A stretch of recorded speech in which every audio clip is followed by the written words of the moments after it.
Good evening, folks, and welcome to this presentation of the Border Historical. I got it.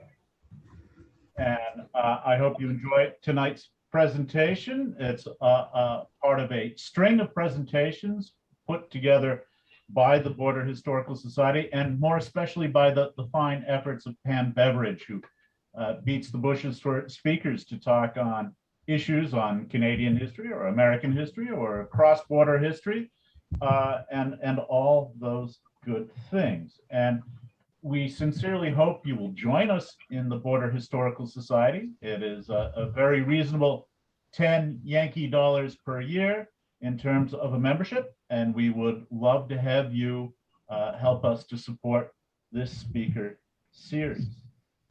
Tonight, we're very lucky to have a Canadian academic speak to us about Acadian settlement in the Passamaquoddy Bay area.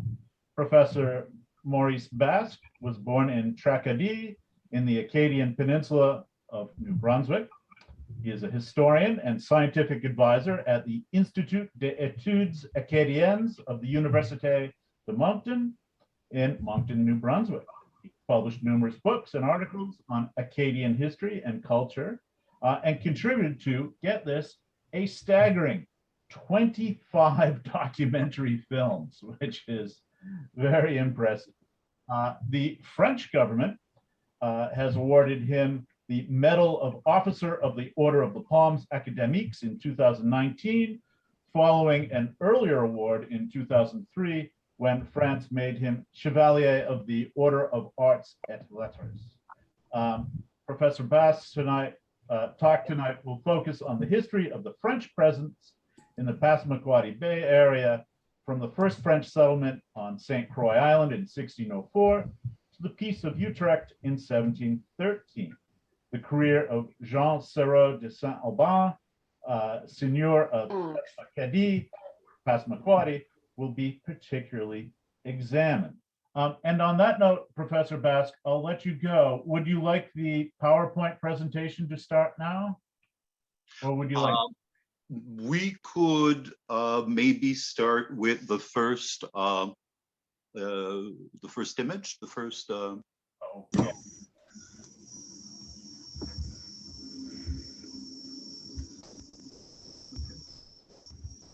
Thank you. Is that correct? Yep. Okay. Thank you. Thank you so much for your invitation. Thank you, special thank you to Madame Beveridge. I'm very honored to be here tonight with you. 1 hour later, I, like many Canadian universities, when we make a talk, we give a talk, we usually start by saying that the land where I am now in Moncton, New Brunswick, is unconceded First Nation land, where the first inhabitants, the Mi'kmaq First Nation, still live. Tonight, First Nations play a very important role, of course, in the 17th and 18th century in that specific border region, in what would later on become New Brunswick on one side, Maine on the other. For most of the 17th and 18th century, there are few European settlements, but it still remains First Nation country, with the population of First Nations being superior to that of the European settlers or European descent settlers. Acadie has a very interesting story. Some of you might know a lot about it. Acadie, the French version of Acadia. Sometimes I remind my colleagues or my students, you know, Acadie starts what I call the Acadian adventure in St. Croix Island in 1604. So that's considered, it's an international island, but it belongs to the United States, to the state of Maine. So it is, I made them squirm a little, saying, you know, Acadie really is born in the United States, and more specifically in Maine, because of the start on St. Croix Island before moving in 1605 to Port Royal. France, in the colonial empire building world, was not the first nation really to be preoccupied or invest in the new continents. At least that's how the Europeans describe North and South America. Portugal, Spain were really the first. They not only were very much involved in conquering most of South and Central America. The Spaniards pushed even further on Florida. Saint Augustine, as you might know, in Florida, which was founded in the 16th century, is by far the oldest permanent European settlement in North America. France was more interested in the late 16th century by wars of conquest in the Italian states. Italy was not a unified country. It was divided in different duchies, principalities, the papal state. And France, especially under kings like Charles VIII, François Ier, Francis I, tried to conquer at least part of northern Italy. It did not work. And it took time for France, who still has, very important border with the Atlantic Ocean, with the English Channel, with the Mediterranean Sea, to become interested in what was left to a certain extent in the New World, meaning the northeastern part of North America. And when we talk about that northeastern part of North America, usually academics, historians, the women and men interested in the history of that region, they give a very, very large definition of northeastern North America, going almost from Virginia to the Great Lakes up to Labrador and Newfoundland. It's a big chunk of the continent that is known for researchers and academic as Northeastern America. France did send a few expeditions in that area in the first half of the 16th century. One of those expeditions was conducted by an Italian explorer. You know that Italian explorers, we share that in common with our American neighbors.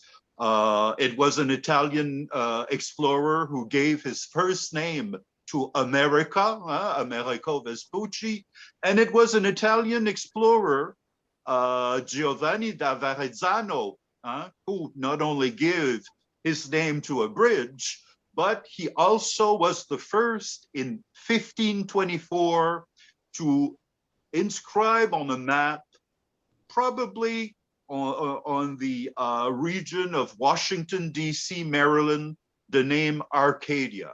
Arcadia, which is still today a region of Greece, but was also known as a mythical region where almost paradise on earth, where you wouldn't work a lot, you would have enough to eat. It was celebrated by the poets of the Renaissance, and probably that Giovanni da Verrazzano had some of the Renaissance culture, probably read some poems at the time, singing the beauties of Arcadia. So his Arcadia, gradually, when they copied maps from one person from one cartographer to another cartographer, the name Arcadia sort of migrated from the Maryland, Washington, D.C. area to what is now known as the Maritime Provinces of Canada.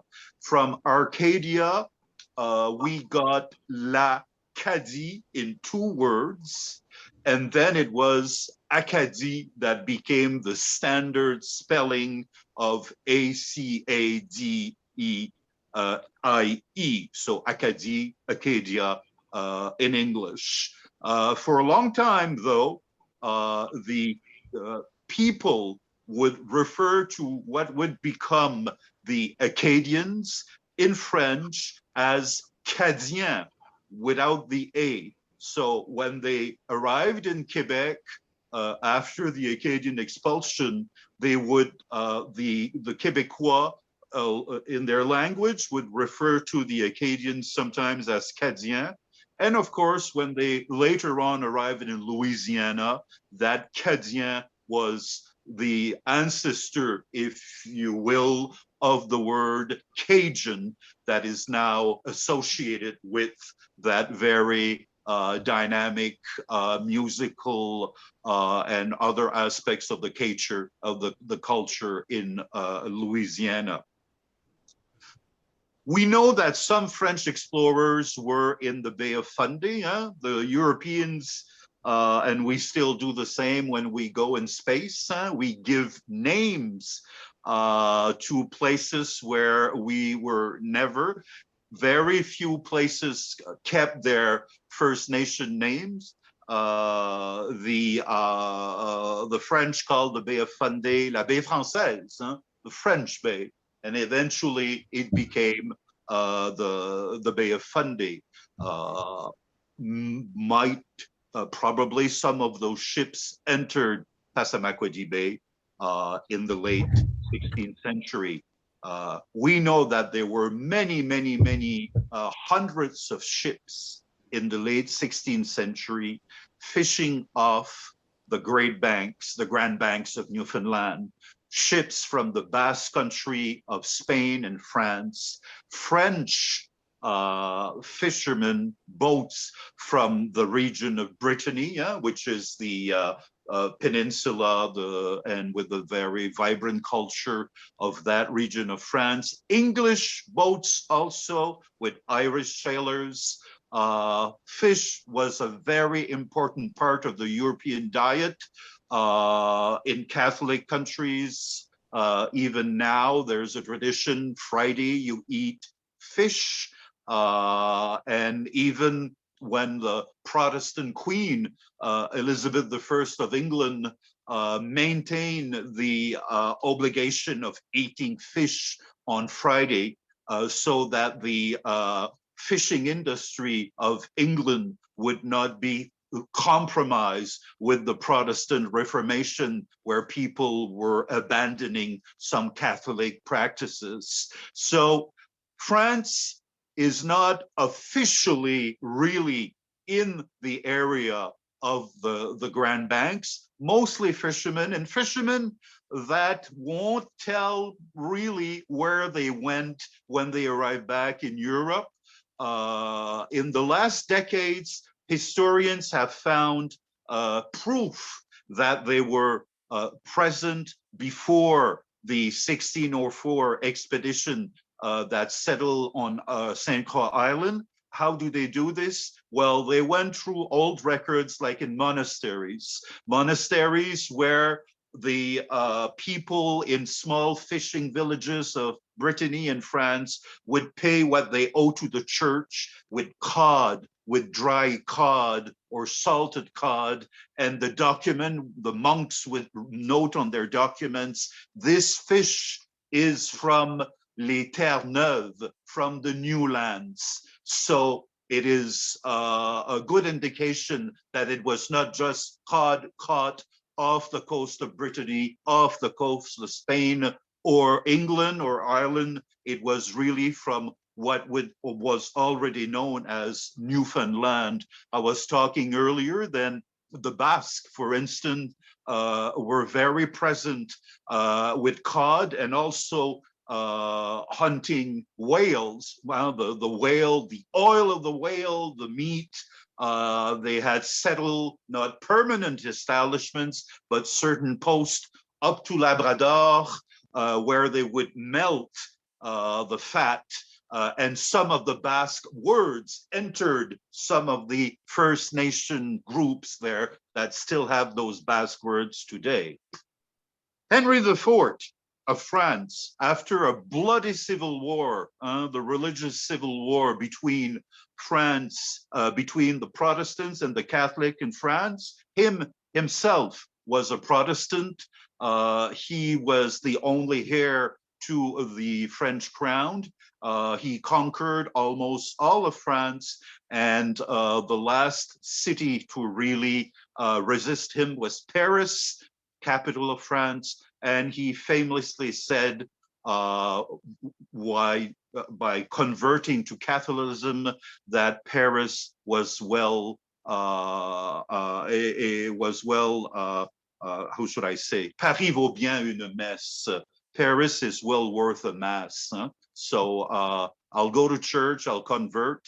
But he kept a lot of his Protestant friends, Protestant networks who fought on his side during the Civil War.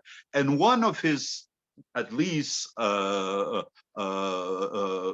that he really knew well, who was one of his colleague officers, was Pierre Dugas, Sieur de Mont. France became interested in the late 16th century by the possibilities of the fur trade. Fur was not the first product that the French were looking for, like Europe, like Portuguese, like the Spaniards. They believed that in northern, in the part of northeastern America, North America, you would find silver and gold. Of course, that was not the case, but they find a product which was very well worth the investment, the fur. Why the fur? Because fur was getting more difficult to get from Russia at the time, and the big hats that the gentlemen and the ladies were wearing with the feathers that were very much in style for most of the 17th and 18th century, even the top hats later on, beaver fur was the preferred fur as the original product in the process of creating those hats. So the fur that you could get from the First Nation hunters would have like a profit of 300% when it was brought back in Europe and sold to the different merchants, to the different makers of hats. Coming back to de Mont, Henry IV, in an officially Catholic country,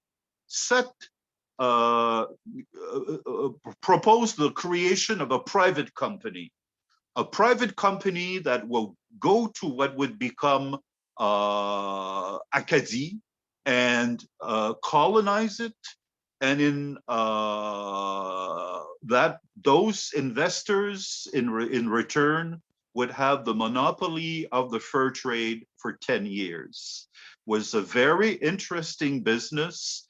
Even Dutch investors invested in that company. The Dutch were really the first in Europe to create the notion of a private company, not really a state-run company, but more private interest. So at least 20% of the investors in that French company that was put together to try to settle the New World with French pioneers, 20% at least of the shares were owned by Dutch investors. Henry IV, as King of France, gave the leadership of that expedition to his colleague, Pierre Dumont, who stayed a Protestant, a Huguenot. De Mont never converted to Catholicism. And De Mont brought with him a cartographer that would become very famous, not only in Acadie, but mostly in Quebec, of course, Samuel de Champlain. In the United States, also in the state of New York, the state of Vermont, I believe. There's a big lake that bears his name. Henry IV almost had a sort of a dream to try, if Protestant and Catholics could not really get together and live together in France, maybe they could live together in the New World peacefully. So he decided that on that expedition that arrived in the New World in 1604, there would be a Catholic missionary and a French Protestant minister. So he had both present in that first expedition that settled on Sainte Croix Island. But unfortunately, those two men did not really give the example of harmony. They fought all the time during the long voyage to cross the Atlantic. They fought about theology. They fought about who was right, who was going to hell, who was going to heaven. The men had enough of their arguments. So eventually, when they died, they decided to bury them one next to the other, saying that if they could not get together in this world for eternity, they will have to be together because they're buried together in the same tomb. At least those men had a sense of humor like so many countries at the time, the new versions of Christianity with the older versions of Catholicism was really a very important subject of discussion. They arrive in Sainte Croix Island. It is, when we look at Sainte Croix Island, very, very small island, they thought that it would be easy to defend as an island, that if there were people, other merchants, maybe privateers in the region, maybe pirates, even First Nations, they did not know what they called the Indians at the time.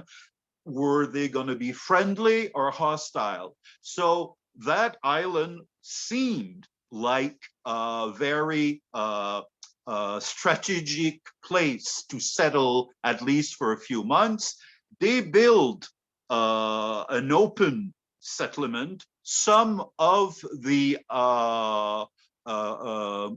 buildings were like prefabs. Some of the building parts had already been built in Europe and were transported on the ships, so they could put them together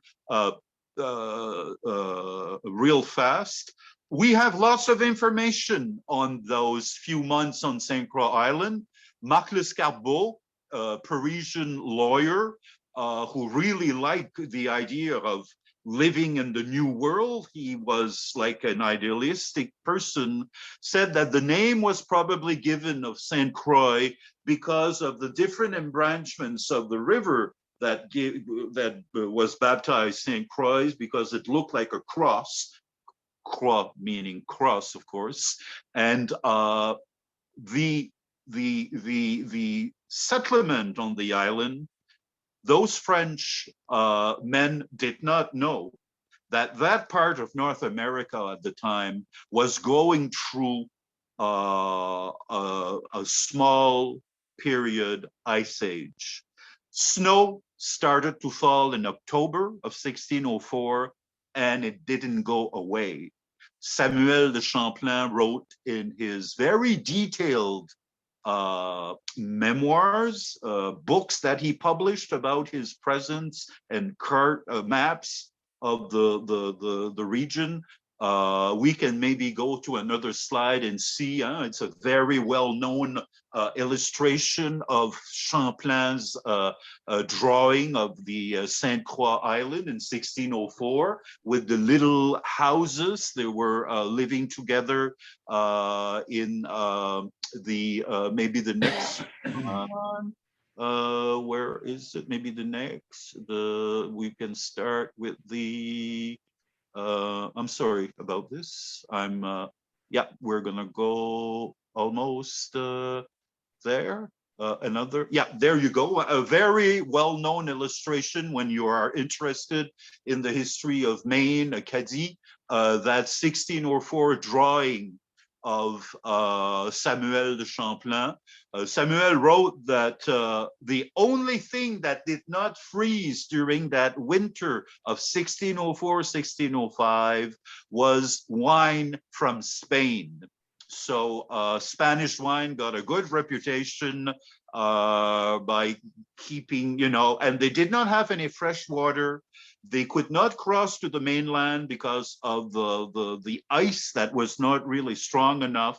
Many people died of scurvy, of course. We're lucky to have, as historians, the documentation of some surgeons that were present that made some autopsy and that they were trying to understand what was going on with the men who were dropping like flies. More than half of the men died of scurvy. They were rescued in the spring of 1605 by probably the members of the Passamaquoddy First Nation, who must have had a big laugh saying, what are those people doing on that small island during winter with no game to hunt, with no fresh water, so that they would exchange meat with those French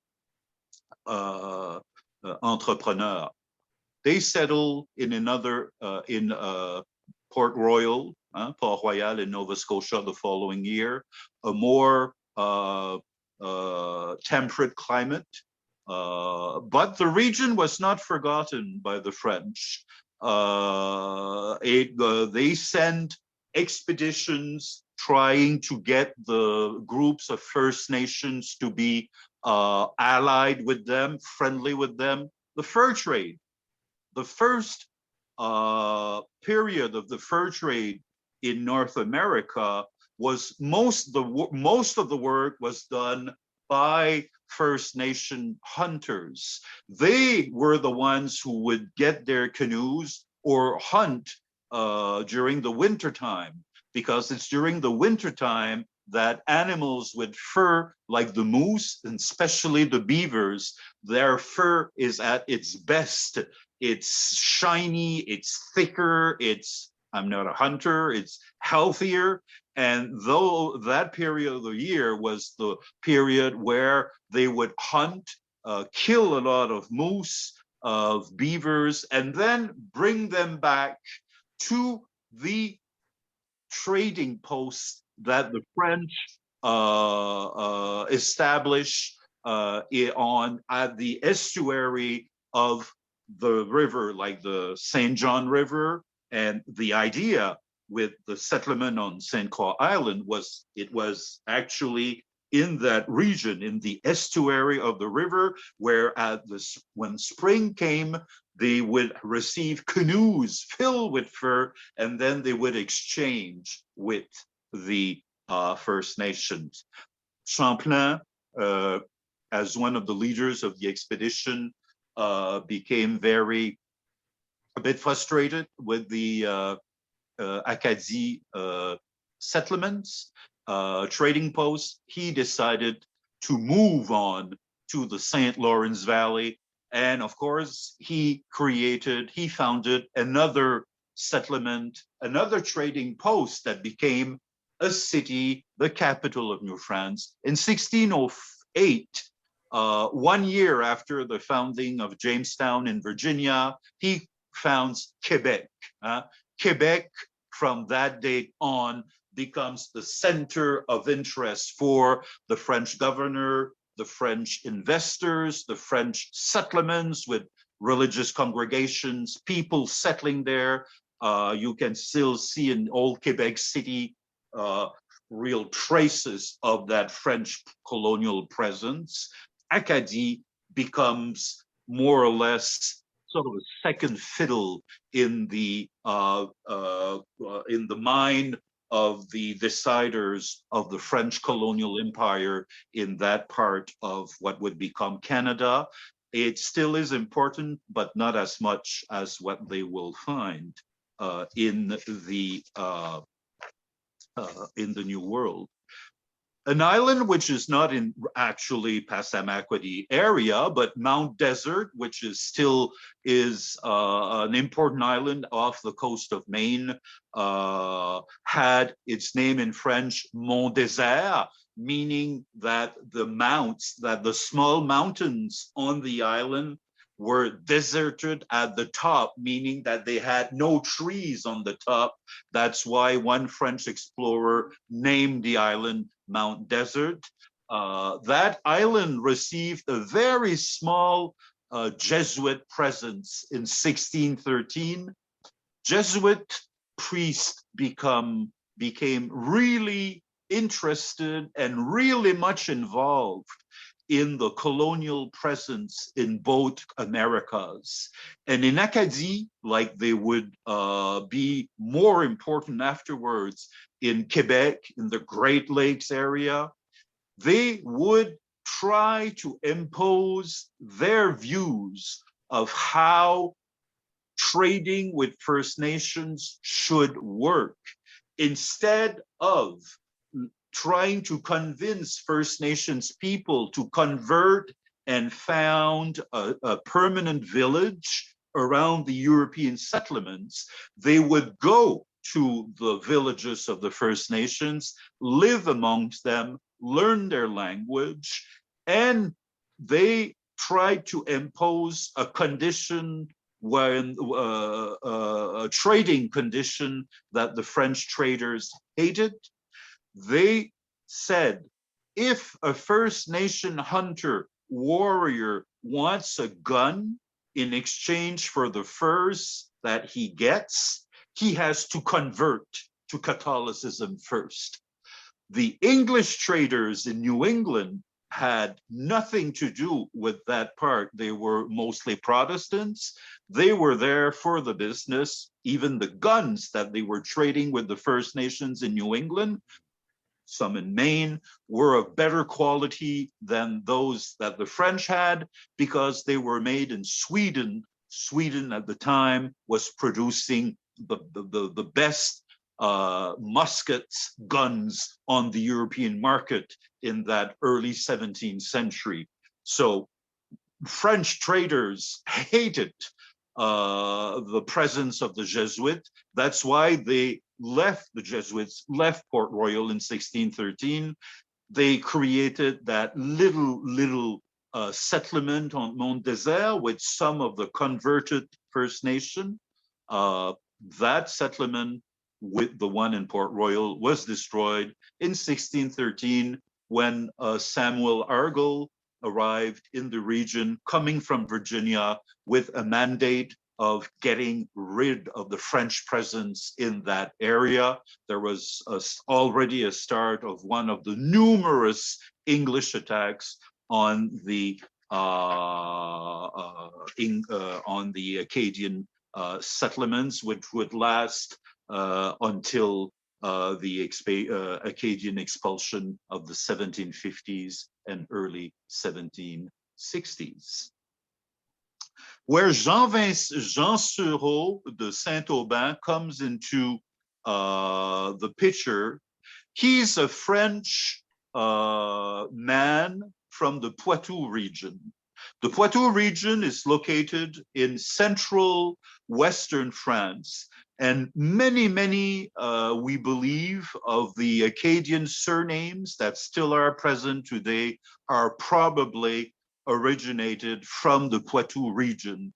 There are lots of how should I say, in the French language, the way that we pronounce certain words, certain expressions are still used in that region. It's very difficult when you are trying to do your family history in Acadie with Acadian names, because a great deal of the first French people who settled in Acadie came from regions of France who were devastated by religious civil wars. And one of the first casualty of those wars were the parish registers from the Catholic churches, parish registers from the Protestant temples were burned down at the same time that the buildings were burned down. So it's very hard to find, to link your family to the first who left from France. Jean Sereau de Saint-Aubin arrives in Acadie when Acadie is starting to receive more interest from the French government in the 1640s. He is probably not a real nobleman, but he's not a laborer, he's not a worker, probably will come here mostly as a soldier, tries to make a living like those middle, what we call maybe now middle class people that had a hard time of making a better living in France. The New World was sometimes seen as a maybe more opportunity to move up the social ladder, something that was almost impossible in France at the time. You would always, with few exceptions, stay in the group at the level where you were born. Born the son of a butcher, probably a butcher yourself. Born the son of a lawyer, probably a lawyer yourself afterwards, or an officer of the law. The church was almost one of the rare major institutions that gave the possibility to some brighter young men from more common classes to rise in the society. They were, at the time, even seen as exceptions when compared to the others. Higher positions in the Catholic Church at the time were mostly occupied by noblemen that inherited it from their uncle, who was a bishop, an archbishop, the abbé of a monastery. The nephew would get after probably the charge, and that stayed for a long time. Jean Sereau de Saint-Aubin is interesting because he will play a very important role in the Passamaquoddy area in the late 17th century. But he starts first his career in the New World in Acadie, in Port Royal, and then at the mouth of the St. John River, where there's a little trading post, fortified trading post, owned by Charles de Saint-Étienne de La Tour. La Tour is the arch rival of another French official in Acadie, Charles d'Aulnay. The two men will fight it off almost to the death. D'Aulnay will die first. La Tour will spend some time in Quebec before coming back to Acadie. There's an interregnum from 1654. In 1654, the English take over Acadie for a second time, and this time they will be there for maybe 15, 20 years. It's not a very well documented part of Acadian history, but a very important one, where the few French settlers have to deal with new English masters. Probably some of them will learn the English language. The English language in Acadie has a very long history, longer than with our neighbors in Quebec, where the English language had not the same impact. Most of the Acadian elites before the Acadian expulsion could at least understand some words. Many Acadians were chosen by the English, then the British, to be official translators when they were writing peace treaties with the First Nations. Even some Acadian women who had First Nation blood, who could speak French, understand English, and speak a First Nation language like Passamaquoddy, were chosen by the British to be official interpreters for the official treaties that the British signed with many First Nations in the 18th century in the bigger region from Penobscot to Nova Scotia before the final military contest and war that marked the end of colonial Acadie. Jean Serrault de Saint-Aubin would go back to France with trouble. He came back in the 1660s with a wife, Marguerite, and they settled in the Isle of Orléans, l'Île d'Orléans. Maybe it's the last slide. L'Île d'Orléans is a very well-known island in the St. Lawrence Valley, not far from Quebec City, a huge touristic attraction, beautiful old houses, churches that date back to the 17th century, one of the oldest permanent French settlement in the New World. If ever you visited it, it's a very beautiful place, nice restaurants, and it was really occupied and divided very rapidly by the first French settlers who wanted to live on that island, of course, much bigger than the Sainte Croix Island. The lands were prosper for farming, beautiful views and everything. So it became very central in the peopling of New France, the French settlement. Jean Serrault was there before arriving back in Acadie. He had a very, how should I say, colorful path. His wife, Marguerite, was younger than him. That's not exceptional at the time. And on the Orléans, the Île d'Orléans, the island, he and her were neighbors with a few single men from Switzerland who were there and who were not yet married. And he found out that his wife, Marguerite, was having an affair with one of those Swiss single guy, Jean Terme.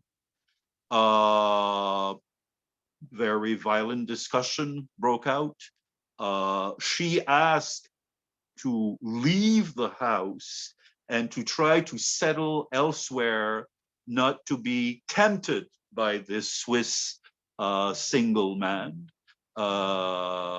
They tried sort of a separation for a few times, but it never really worked because every time that she came back, he found her and Jean Terme in not very, should I say, especially at the time, in very scandalous situation. And it finished in 1685, where he killed his wife, lover. So he was pardoned. He had good links with the local government and with the royal court. But eventually, his wife would leave him again, this time to settle with what was known at the time as the equivalent of a prostitute in Quebec City. There are very detailed documents of the dealings of those both women, causing a great scandal in Quebec. And Jean Serrault was sort of made out of a laughing stock. So he decided to move with the family. They had children together, even if they were fighting a lot. And he moved to Acadie, and this is where he got the seigneurie. He had a large land grant in the Passamaquoddy area, and it was called a seigneurie. The way that the French wanted to settle the New World was to use the same land owning system that they had in France. All the land should be owned by the seigneur, which was not always noblemen, but more of a leading social group. And if you build the pyramid, the real official landholder of French territory was the king. But if you go down the pyramid, the seigneur would be at the local level. Seigneur had privileges, but they had responsibilities. They had to build a mill. They had to invest to build a Catholic church, and to bring people to settle in their seigneurie where they would give some land. This is how Jean Serrault de Saint-Aubin is known to have lived in that area of the Passamaquoddy for a few years. And he was one of those special singers who was known at the time in French as les seigneurs des sauvages, the singer of the savages, meaning that the most important group on their seigneurie was First Nation. In this case, the Passamaquoddy, with whom Jean Serrault de Saint-Aubin had really friendly relationships, friends, partners probably in trade. Jean Serrault de Saint-Aubin, instead of growing wheat or trying to get some French families to settle in his seigneurie, was mostly out fishing cod with his sons, probably also with some First Nation men from the Passamaquoddy region. And we know of at least one French man that lived on the seigneurie on an island with under the leadership of Jean Serrault de Saint-Aubin. His family name was LaTreille. LaTreille was one of the only French man with his family that was settled in that region, compared to the seigneuries in the St. Lawrence Valley, which were more developed, had more families, were more successful in cultivating wheat and other agricultural products.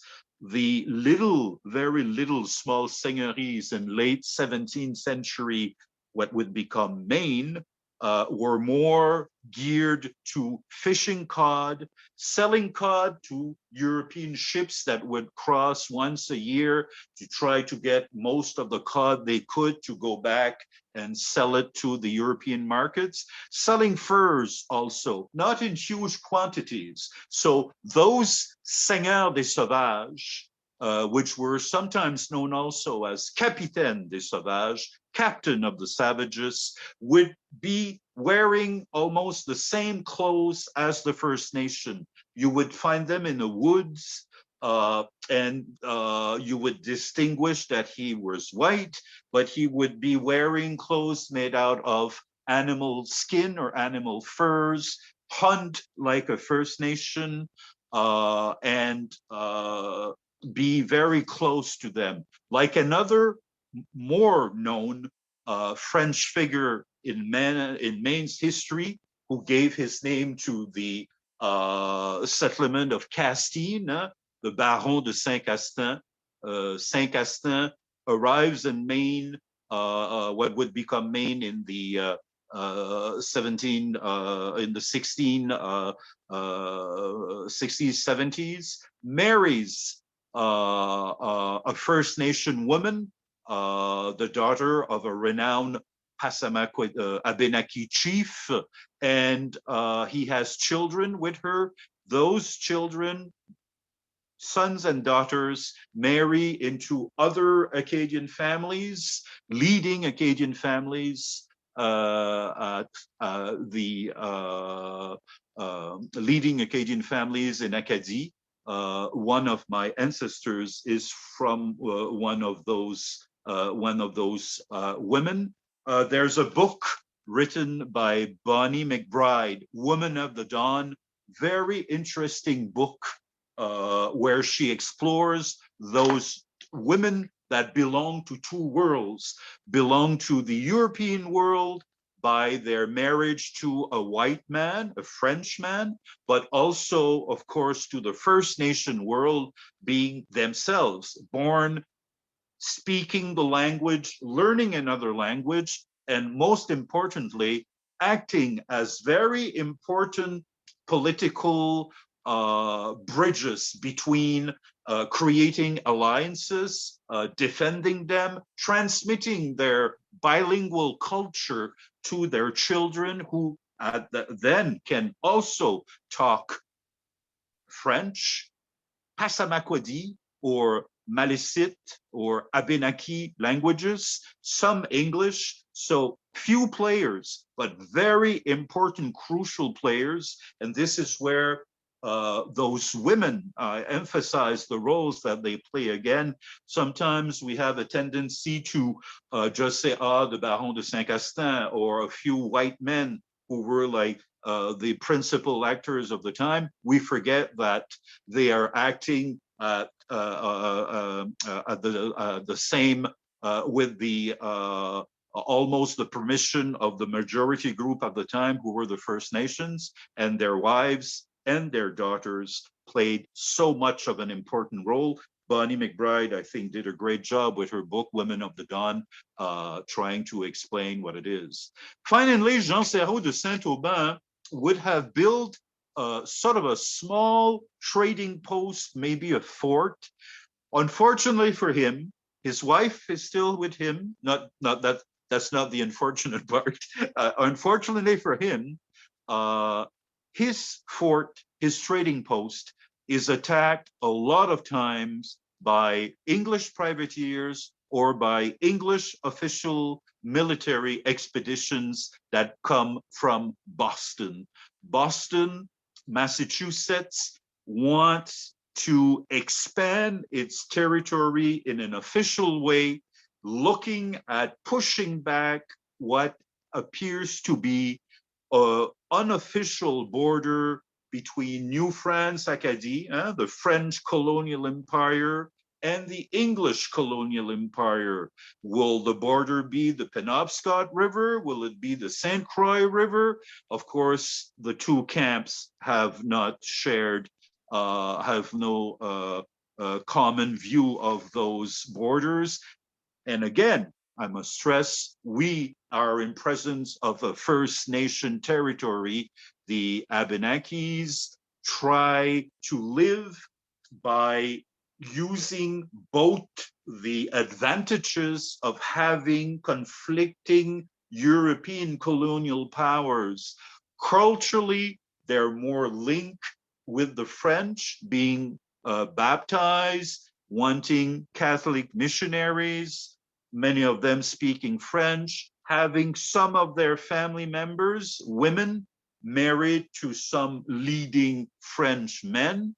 But economically, they want to be linked with the English of Massachusetts for better trading products, for guns, metal objects, and they're stuck between these two enemies. And Serrault de Saint-Aubin, he will know the same fate as so many of the French who from Acadie will, the few who settled in the Passamaquoddy area in that part of the 17th century, many times their buildings, houses, trading posts will be burned down. Their boats for fishing will be confiscated. Sometimes women are raped when they're when there are some attacks. Some of them are taken prisoners in Boston. You have to pay an amount to get them free. And it's, if you want to build, if you want to stay there, you have to rebuild all the time. It's a different situation, because the English trader of today becomes the English military invader of tomorrow, meaning someone like Benjamin Church, who's from Massachusetts, is not only a military leader that's very important at the time in the second half of the 17th century for Massachusetts, Maine, and Acadie, but he's also a trader. So the villages that he will destroy, or the trading posts that he destroy, he knows them well. He might have been in the place the year before, trading furs, buying fish in exchange for guns and other products from Europe. So it's a very complicated situation for actors of European descent and First Nation actors who live in these borderlands. The role that Saint-Aubin plays, he finally dies in Port Royal in 1705, an old man, very discouraged that all that he has tried to build in the Passamaquoddy region has been burned to the ground, destroyed by these English attacks from Massachusetts. But it's an example of how empires, from Versailles in France, from Whitehall in London, from European governments, from colonial important capitals like Boston, try to reach and even control, which is at the time the farthest borderland people, even if there are only a few. They become the very few representatives. Jean Serrault de Saint-Aubin for the French becomes the only most representative of French authority, of the French claim to that region in the late 17th century. Final information, there's also more travels than we thought of for years. It is not very well taught in schools that in New France, almost 2/3 of French who crossed the ocean went back to France.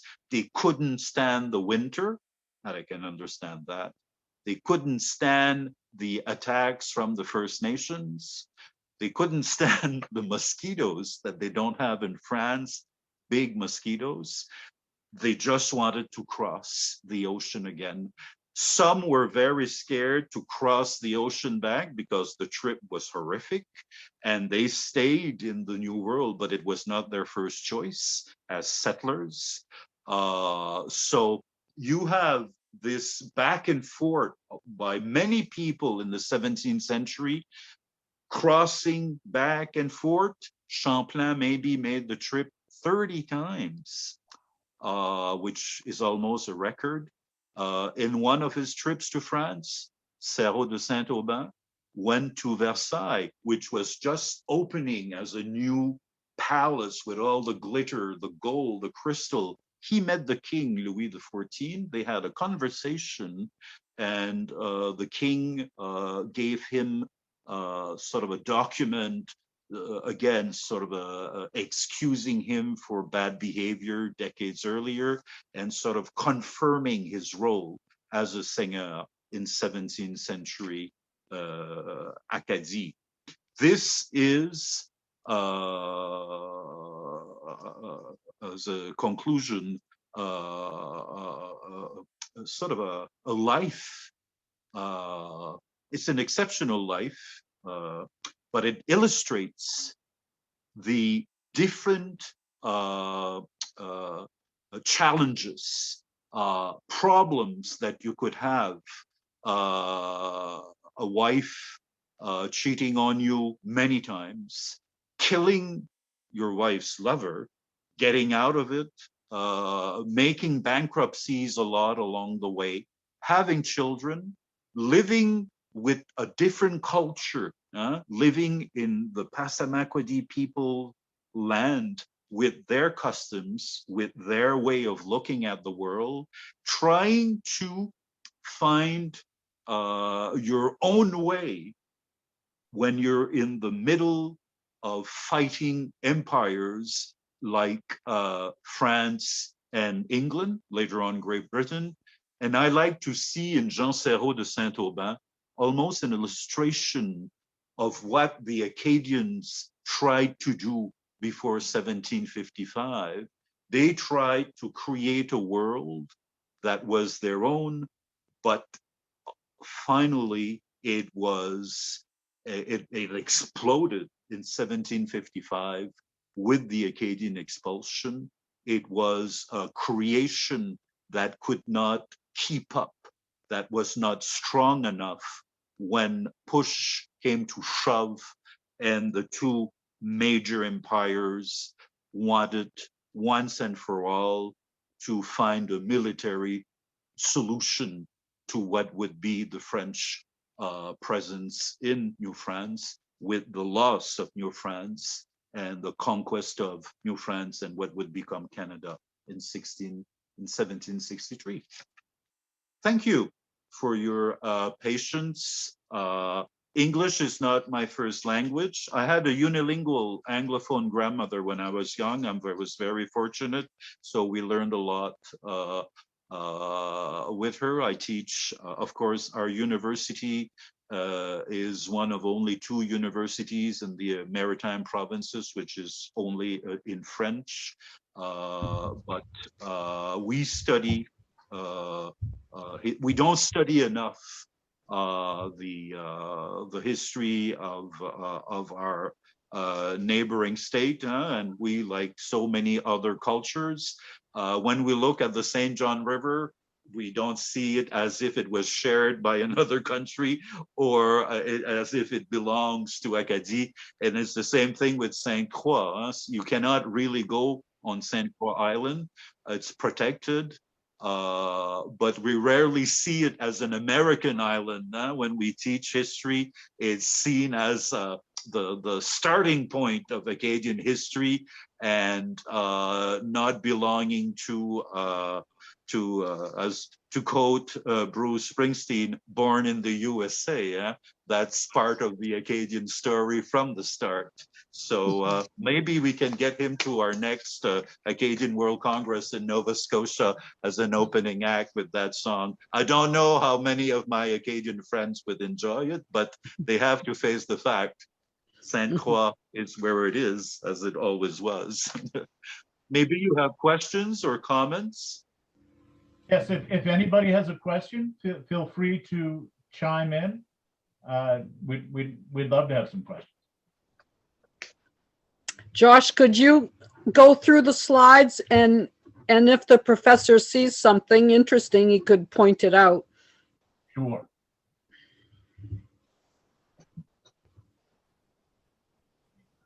Yeah, like the one before, the map.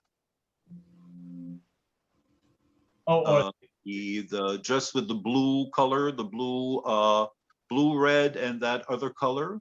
The map with 1654, something like that, 1630. Go ahead. A second. So I'll get you there. There's Ile de Leon. One. My computer is not cooperating. Hold on. Not that one. Not that one. Ah, those ones. Yeah, there are 2. Yeah, you see how the I'm going to bring my phone next to my. You see how on that map, France had a bad. Had not a very and not only in France, but they had a very limited knowledge of what the New World looked like and how the maps were not that precise. So at what time they gave they divided in Acadie in between 3 seigneur entrepreneurs. They gave the grayish region to Nicolas Denis with Canso. He was also a French, very important French player in Acadie in 17th century. He stayed with the Micmacs. He hunted with them. They called him Grand Barbe, long beard, which is probably the fact that he had a long beard. And France tried to get Charles de la Tour and Charles d'Aulnay, the 2 major players at the time who were fighting each other, to get along. But what they did, they gave one area of, how should I say, of influence to one singer. So part of Maine, part of where you are, was given to Charles d'Aulnay. But Charles d'Aulnay's headquarters were in Port Royal, which was in the territory of his enemy. And France, to continue the mixed up, gave his enemy the land in Nova Scotia surrounding d'Aulnay's headquarters, and d'Aulnay's land had in its almost middle the headquarters of his enemy, which was Fort Sainte Marie, which is in the region of the city of Saint John right now in New Brunswick. So from the start, John Reed, a Canadian historian who teaches colonial history, one of the great Canadian historians teaching history at the St. Mary's University in Halifax, Nova Scotia, wrote a very important book which has Maine, your region of Maine in it in the 17th century. And he called the book Acadia, Maine and New Scotland, Marginal Colonies in the 17th century. Marginal colonies because they were still fragile. They were not strong colonies like Virginia, like Massachusetts, who had a population base, an economical base, capitals, even the valley of New France, the St. Lawrence Valley. Acadie, Maine, the Scots tried to get something on in Acadie in the middle of the 17th century. It didn't work. So the 17th century for our larger region was very much a region of great challenges and redefinition lots of times without that solid base where Europeans could look at and say, well, we have a permanent administration. There's an economy that is working well, that can supply the colony, and the colony cannot be autonomous, but at least the colony could feed itself, which for Acadie, it took a long time before the agriculture became something more of a permanent and prosperous sector. We have to wait until the first half of the 18th century to have that Acadie that's been described in Longfellow's poem Evangeline, where you read descriptions of fields, of animals, of prosperous peasants that are at ease. It's not really that reality in 17th century Acadie. And the northeastern part of Maine also has a lot of challenges with authority that's contested between Massachusetts, New France, Acadie. They have to. There's a story of the people in Port Royal, Nova Scotia, which was the capital of Acadie in the late 17th century. They were so much used of having attacks from the English that they had two flags. If the ship arriving in port was French, they would raise a French flag. But if the ship had English colors, they would raise the English flag, saying, well, 10 years ago, we pledged loyalty to the English crown. So almost, please don't burn us down this time. So it really makes, it really gets into your mind, creates a very peculiar culture of political neutrality if you want to survive in the new land. Mm. Well, let's see if we can find some more images. I think people, this is the St. Croix Island. Okay. This is the diorama they have at the park. Yes. See, there were gardens, there were Swiss guards. There's a little house drawn by Champlain that says in French, the house of the Swiss. But it was not, sometimes we say it was a colony. We have to be very careful with words. There were no women. And there were no women, French women also in Port Royal for years. So, they created the Order of Good Cheer in Port Royal to go, to have the winter, to see the winter through by having good food, drinking, playing music, but no families. Families were, of course, the key to the French and the English presence. At a certain point, the King of France, Louis XIV, encourage the soldiers from the French regiments who he sent to New France and Acadie, will give you land if you marry and settle down there, to create an attachment. Single men, men who are not married, were not to be seen almost as trusted. And even in New France, if you were a single man, you had to pay a special tax because you were a celibate. So there was a lot of incentive for you to get married and have children and stay in the colony, because the administrators knew that, like I was telling you, so many people crossed the Atlantic but couldn't stand it and crossed back. They could not stand especially in New France, the new condition of their new life.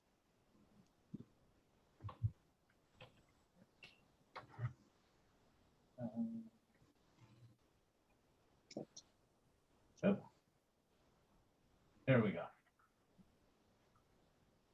And this is the same place. This is St. Croix Island as well. With the Yes.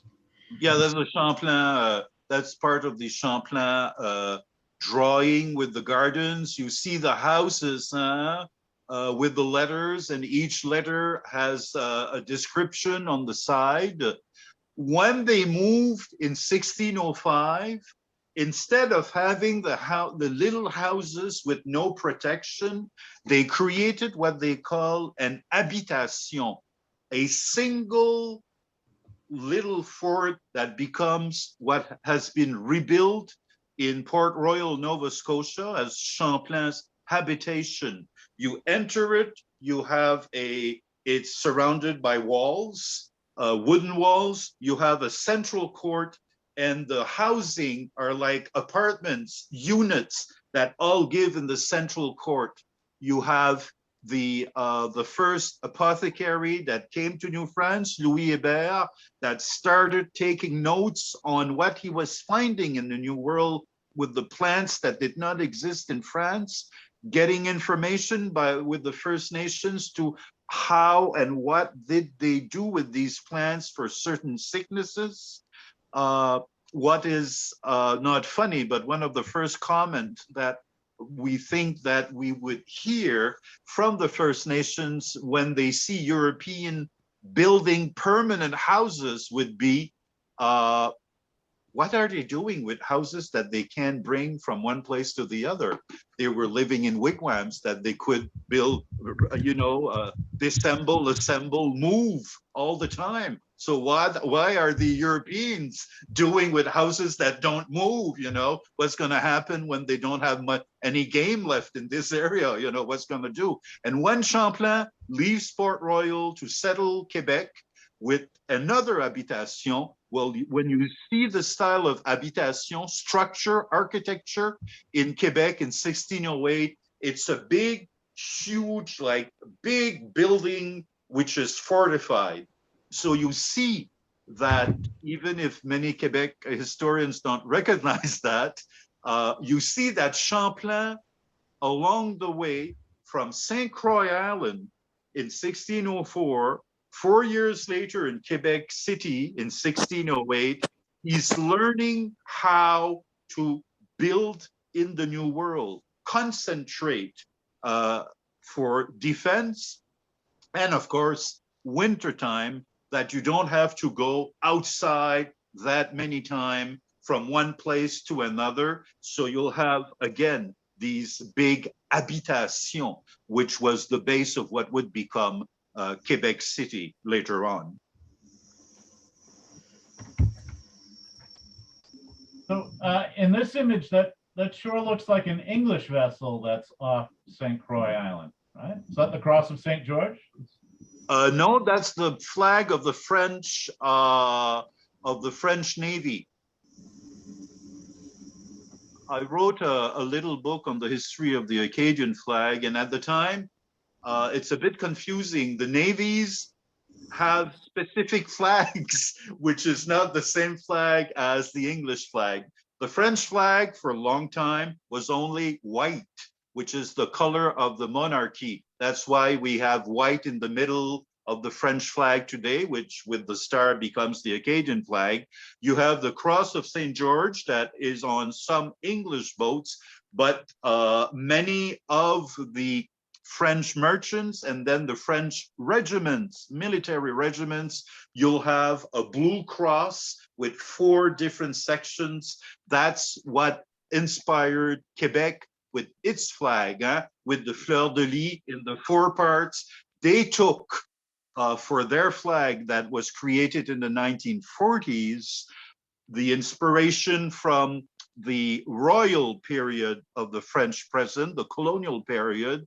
But Acadians, when they chose their flag in 1884, they chose the Republican flag, which is a bit quirky because the flag was created by a Catholic priest at a time where the Republicans in France were not really good friends with the Catholic clergy, but that's another story. But that's why you see that cross on the flag. Well, let's see. I think. Is it? So tell us about this. Is this one of your slides, or is this something that somebody else? This is Madame Beveridge. These are the French cellars. Those are the ones I'm not very familiar with. There's, as I was saying, there's some archaeology that has been done recently. It's difficult with the French presence of that time, of that period, because it was destroyed so many times with so many fires that you have sometimes different levels of ash that appears. And when you see ash, I'm not an archaeologist, but it's a good indication that the house was burned down or that something happened. So, you know, one of the major, it's not a difficulty, but it's unfortunate. One of the major challenge that we have is that we have to rewrite the history books by including much more the First Nation presence and not looking at the border with 21st century eyes as if it was a dividing factor, which it was not in the 17th century. That world was very open, boats circling, marriages being done, people being attacked, kidnapped, ransom, but commerce being done also. It's a challenge, but it should be done for a better understanding of we share the same region. And again, This is I the learned island that, I that learned Nicholas that, LaTreille lived on. yeah, I learned that Eastport for a long time was the second busiest port after New York on the East Coast. And it's so close to my province, but it's not part, and my historian, it's not part of, you know, what I imagine of Maine, you know. I was raised partly on Stacy's Country Jamboree, which my aunt really enjoyed. Is Indian Island, and that is where Nicholas LaTreille lived on this island. In fact, Indian Island was once called LaTrelle's Island, which is a corruption of LaTreille. Yeah. And on that slide of Eastport with the red mark, I'm sorry, that was an image I stole from a real estate. That is some land for sale. That's not showing where the French cellars are. Okay. But that is the north end, and that is supposedly where they were located. Okay. See, we have a big, in New Brunswick also, not only the First Nations, but some Acadians have to fight a lot. We don't have a law like in France. In France, if you dig, you have to give the archaeologists time before to do their business, then you can start construction. Here they can bulldoze, and you know it's too late. There's the permit was given, and there's no. We're like Maine, which is not a super big state. We're not a super big province, so we don't have a big archaeological staff. But we're losing a lot of artifacts, especially First Nation artifacts, when they're bulldozing through former cemeteries. It's not a good thing to see. Well, let's see if we have any other. Okay, did Campobello have Acadian settlements? Not really. It was more when the English, more British arrived, especially the Loyalists. The Loyalists, I was explaining that on the radio yesterday because yesterday was the anniversary of the landing of almost 3,000 Loyalists on the 18th of May, 1783, in what would become the city of St. John, for decades, who proudly presented itself as the Loyalist city of Canada. And you may know that some Loyalists did not only leave with their clothes and possessions, they took their house with them, put it on rafts, cross the waters, and settle like in St. Andrews. New Brunswick, which is so close, and St. Stephen, but mostly St. Andrews, bringing their culture with them. But they were not the first, of course. The planters were the first. And in New Brunswick, in Nova Scotia, and in southern New Brunswick, we also have people at the same time, before the Loyalists, who came from England. They were called the Yorkshire people. They were from York, the region of York. They brought their culture, their way. Of course, they were Anglophones, but they had different Christian beliefs, and they brought some of their furniture, old grandfather clocks. I don't know how they crossed the Atlantic at the time with that, but it's again not exactly well known as the very important Acadian presence in Maine. In the late 19th and early 20th century, where there are so many Acadians, excuse me, that go there to work in the mills. The local newspaper here, L'Evangeline, has so many articles of people in Maine staying there, coming to see their parents in New Brunswick, going back to Maine for the working in the pulp mill industry or in the woods. Excuse me. But Professor, I'm interested in attitudes towards the English or the Massachusetts Yankees or whatever. Where, it seems to me that from Longfellow's poems and everything, that the Anglophones come across as being far more aggressive than the Francophones, more vicious, we could say. Yeah, but like there's a big debate. Who started the scalping? Was it a First Nation custom? And we have on both sides here, British in Nova Scotia in the 18th century, the military commander says, "Bring me scalps. You'll get paid for each scalp that you bring in, man, woman, and child. Even white people, bring me Acadian scalps. So I know that you killed those people." French government, French military officers would do the same. We know, and even if we always say it's the British, c'est les Anglais, which is not a synonym for British, that really did the expulsion, but the expulsion were mainly done by men from Massachusetts who were in the local militias. Massachusetts in the 1750 had almost an economic crisis. One of the qualities of the New World was the fact that you could live longer. But if your father does not want to die and he's 70 and 75, he doesn't want to relinquish the control of the household, of the house. And if you're a guy, And if you want to get married, it's hard to get married at the time without a piece of land or a house or at least a building to your name, especially if your father does not want to give it to you until he dies. So especially in the streets of Boston are like not full with these young men, but they're really angry young men. They're frustrated. They don't have a job. They don't have land. So many of them joined the militia, and the lands that they will take from the Acadians can be almost like not a buffer, but like we can send them over there, and they can start anew, and in the same fact add to the British Empire. So again, the the Acadian expulsion is not well understood. It's more complicated than it looks.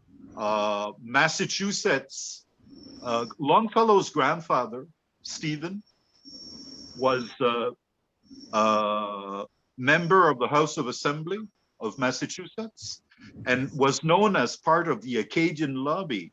There were many Protestants in the House of Assembly saying, all these Catholics, all these Catholics that are arriving in Massachusetts, they are not like us. They're our enemies. They don't share our religion, but we have to be good Christians. We have to take care of them. So Longfellow with other politicians voted for supplies we have lots of bills for doctors to give. At least you have a more Christian attitude. The separation of families was done like we separate families now. If the state looks at a family that does not take care of their children correctly, the state intervenes and take the children out, put them in homes. So at the time, many of the Acadians were starving, having no work, being in a foreign land.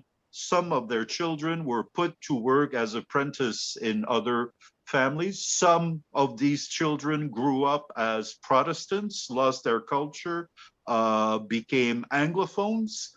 Others came back. Many died, of course, but there's a big, there's not like a one-size-fits-all explanation for the Acadian expulsion. And the British, like the French, did not react in the same way. Virginia, for instance, the colonies did not know that Nova Scotia was sending them boats full of these Catholic, which were considered to be rebels. Virginia refused to let them in and paid to send them to England, for instance. So not every colony had the same reception with these refugees. There's a new scholarship now where there are many historians looking as to the early United States as a refugee nation. The Acadians, the Huguenots, the French Protestants from the 16th century, Charleston even later on, and then the Irish in the 19th century, like refugees also for a famine. So how does the local towns that have much power took care of the Acadians? We have lists and everything. It's a really interesting scholarship, the books, the studies that are being published right now on that subject. There's really a new look by a new generation of American scholars of how at least Massachusetts took care of the Acadians when they arrived in 1755. Does anybody else have any questions or points they'd like to make? Could I ask a question? It's off subject, but what was the story with Saint Pierre and Miquelon? Saint Pierre et Miquelon is still a French possession.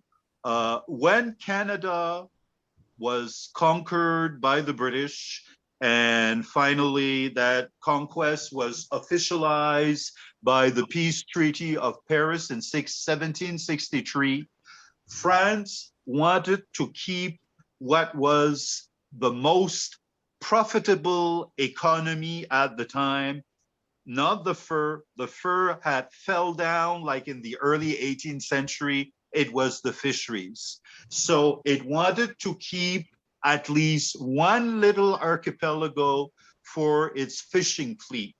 And that's how Saint-Pierre-et-Miquelon stayed, was conquered by the British. Even the Second World War, we rarely see, like, what did Saint-Pierre say when the French government said, you know, well, we cannot fight the Germans, we will become a Nazi puppet state. Well, there was Churchill wanted to invade Saint-Pierre-et-Miquelon, but the local prefect said, no, we're rallying to the de Gaulle, to the free French state that's in exile in London. But there are many Acadians after the expulsion that settled in Saint-Pierre, were deported again. The British conquered, they came back, they stayed a few years. Napoleon comes, big wars between Britain and France. Acadians on Saint-Pierre-et-Miquelon, deported again. They come back and they go back and forth. There's a story that I always like to say during the expulsion of Félicité Sia, which is a woman who was born in Acadie before 1755. She was deported with her family to England. She crossed to France. She marries an Acadian. They were part of an expedition to settle a French settlement in the Falklands. They come back from the Falklands to France. They now go to the Gaspé coast to work as fishermen and finally end at Chipagan in northeastern New Brunswick. And I always try to make my students laugh when she says, I imagine that she says to her husband, which is Jean-Baptiste Robichaud, Jean-Baptiste, this is it. You can move somewhere else. I'm staying here. And I say, can you imagine the stories that that woman had for her grandchildren? I've never been to the Falklands. I've never crossed the Atlantic, let again the North Atlantic Ocean, the South Atlantic Ocean, go back, you know, all these trips. And there's another woman, Jeanne Dugas, with a very interesting comment that many Maine people can share, I believe. A bishop comes to Cape Breton in 1812 from Quebec for a pastoral visit. He meets this old Acadian woman and he talks to her, what are your souvenirs? What did you do, you know, when that, you know, she answers him, which I adore the answer. She said, at least I never went to bed being hungry. That food was important, having you know, to eat and stuff. So I think that she could have said, oh my God, you know, like we died, with children died, it was horrible, but that's, you know, I didn't go to bed hungry one night without having eaten at least. Wow. Can I just ask a quick question? Of course. Professor, where it's so delightful to listen to you. Where can we hear you? You said something about speaking on the radio. Are you on like the CBC or in English? Yeah. In French. Is there somewhere we can hear you in English and other places? Yes, I can send you. I had some participated in some documentaries that are on the web. Okay. So if you can write me to an email and I can send you the links. If you send them to me, I'll send them to everyone that came tonight. Cool. Oh, that'd be great. Yeah, I'll do that in the next. And I would hope that you had a good time and you'll come back and do another episode for us because this has been fabulous. It was wonderful. Thank you so much. Thank you. Thank you. I just want to add, you know, I also tell my students, I make a jukebox. You put a quarter in and it keeps on playing. You have to unplug it or give it a kick to make it stop. There's a very interesting documentary that was made on St. Croix Island by one of my colleagues at Concordia University in Montreal, Ronald Rudin, and it's in English. I'm part of it. And it's the vision of St. Croix by the Acadians, by the Anglophones, and the Passamaquoddy, looking at what happens in 2004, which is the 400th anniversary of St. Croix. So I'll send you that link. It's free, it's online. Wonderful.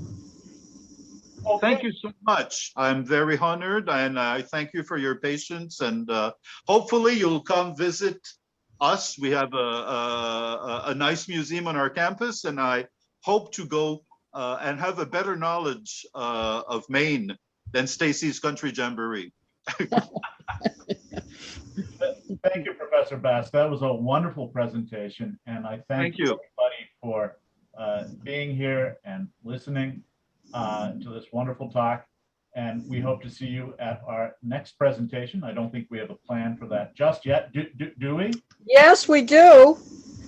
And Bob is going to be speaking on the Fenian Uprising. Ah, wait. And I will send you an invite, Professor. Oh, yes. We teach that, of course. We teach it as one of the causes of the Canadian Confederation. Right. Great. Well, I think on that note, folks, we hope to see you next month for another presentation. Thank you again, and I hope you all have a good evening. Great presentation. Thanks. Thank you. Thank you. Have a Thank great you weekend. so much. Thank you.